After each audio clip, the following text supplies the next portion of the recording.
Good afternoon to each and everyone.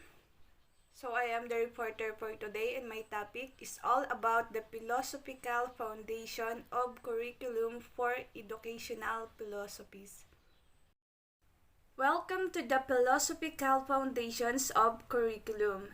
In this chapter, we will explore idealism, realism, pragmatism, existentialism, and educational philosophies, which are perennialism, essentialism, progressivism, and reconstructionism.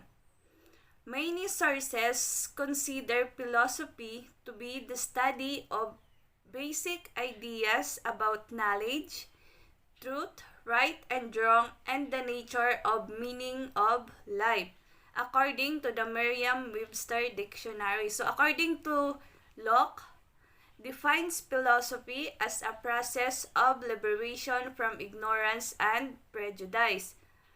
According to Dahl, 1992-28, philosophy has the multifaceted effect of helping us to indicate in general what we mean, make what we mean more specific and definite, and develop what we mean into a useful construct.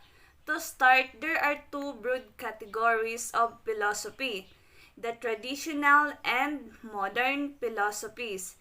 In each of those categories, there are major philosophies such as idealism, realism, pragmatism, and existentialism. So, as well as educational philosophies arising from those major philosophies, these include perennialism and essentialism in the traditional category, while progressivism and reconstructionism fall under the modern philosophies. So the first one is idealism. So when we say idealism is considered one of the oldest philosophical system whose main proponent was the Greek philosopher Plato. Idealism advocates that ideas constitute what is real and permanent. So ideas are the only true reality. Idealism also emphasizes the spiritual component of man. Man is a spiritual being. So, according to this philosophy, education is the process of development of a person, his or her conscious and spiritual self. So, the ultimate responsibility for learning rests with learners. The school exists to develop character, increase knowledge, and cultivate aesthetic tastes. The teacher is expected to be a model, friend, and guide to the learners. So the next one is realism. So the realist school of thought is traced back to Aristotle, another main Greek philosopher. According to this philosophy, matter or objects that we see exist by themselves. They exist absolutely with or without man. In other words, matter is not a construct of the human mind. So, what then are the educational implications of realism? So, these are the following. The ultimate educational aim is achievement of knowledge of nature and inner workings of the universe.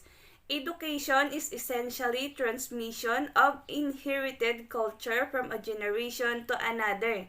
So, disciplines of curriculum should contain certain element of culture. So, students should learn disciplines to develop intellectual skills, to discover important principles and theoretical insight. On this philosophy, there should be a care curriculum for every learner. So the next one is pragmatism. So the main proponent of pragmatism was John Dewey, 1859 to 1952. The proponents of pragmatism were reacting against what they considered as failures or shortcomings of the traditional school system supported by idealism and realism. So some of the criticisms included. So the first one is traditional curriculum content included a lot of meaningless and needless content. So the next is traditional curriculum did not give a utility education, and the last one is the curriculum was rigid and did not cater to individual needs of particular learners.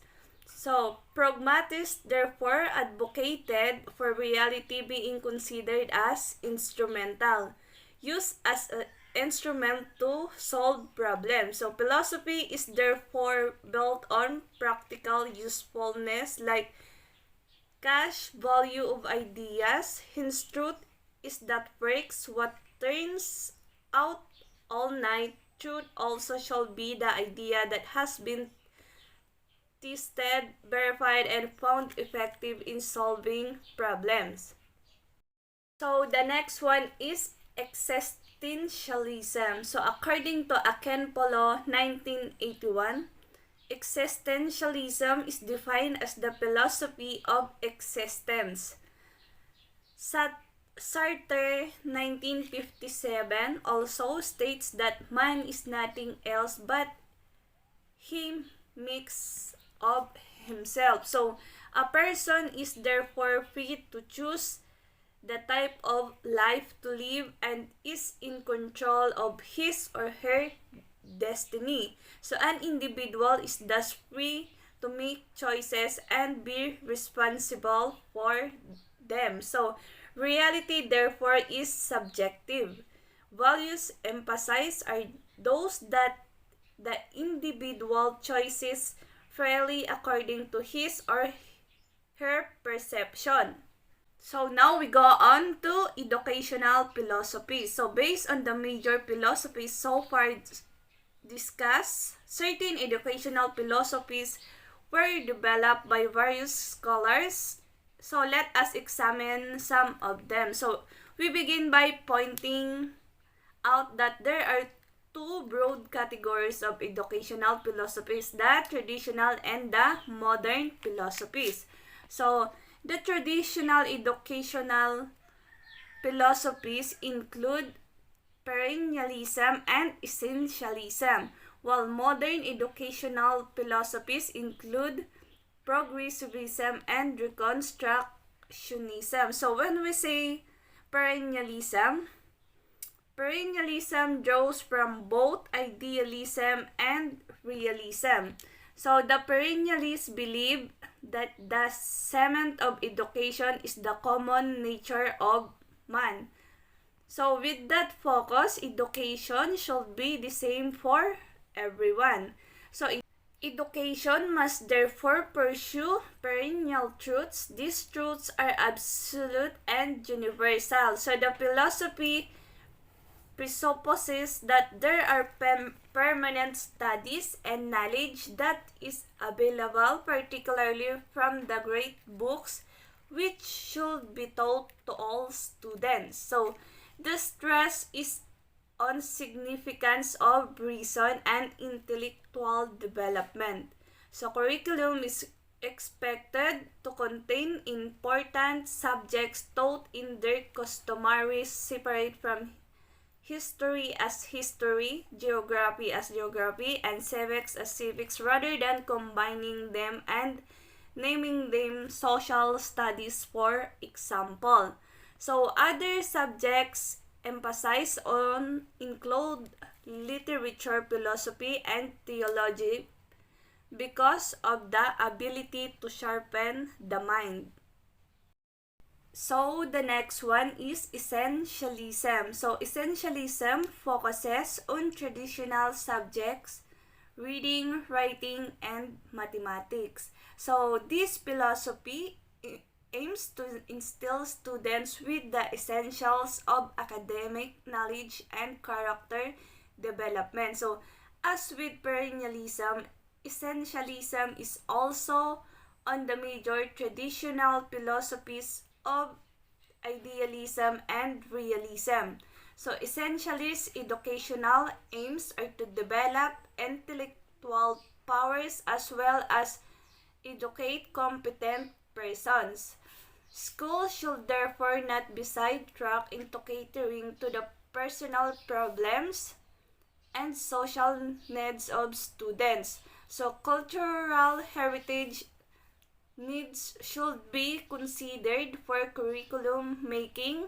Essential skills, especially reading, writing, and arithmetic, 3Rs, and academic subjects such as English, science, and mathematics are given priority in the education process with an emphasis on mastery of concepts and principles of subject matter.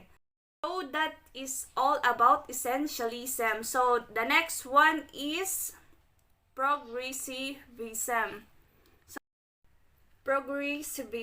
So progressivism is one of the educational philosophies originating from pragmatism. So hence all that we discussed earlier about pragmatism holds true for progressivism. So besides Davis' contribution, other scholars in this area include Montessori, Cornelius, and Rasho. Their studies and research were geared towards identifying the most appropriate type and nature of curriculum for learners. So, progressivist education seeks to promote democratic schooling as well as social living. The other major emphasis is on a child or learner-centered curriculum. The curriculum therefore is based on the learner's interests, needs, abilities, and aspirations among other characteristics of the learner. So concerning progressivism, the emphasis is on child-centered curriculum, which necessitates a flexible and broad curriculum. There is also an emphasis on practical skills. So the last one is the Reconstructionism. So when we say Reconstructionists hold on anthropological, sociological philosophy that would put schools at the forefront of making society. So Reconstructionism evolved from a critical perspective of the work of the progressivists who put much emphasis on the needs of the child, sometimes at the expense of societal needs. So Reconstructionist educational aims are to improve and reconstruct society as need be, as well as education for change and social reform. So thus the study of contemporary social problems become the centerpiece of curriculum content. The Reconstructionists believe that resources are available to solve these problems, and the education profession could be the catalyst to prepare and organize future generations to make this possible. They, however, try to avoid indoctrinating children. Rather, they seek to lead them in rational discussion and critical analysis of issues. So Reconstructionists use multiple teaching materials, and they consider the inclusion of subject matter that will be useful to serve the central cause of the issue of the concern. So planning of curriculum often involves various stakeholders including learners, parents, and community leaders. So those are the philosophical foundation of curriculum and 4 educational philosophies.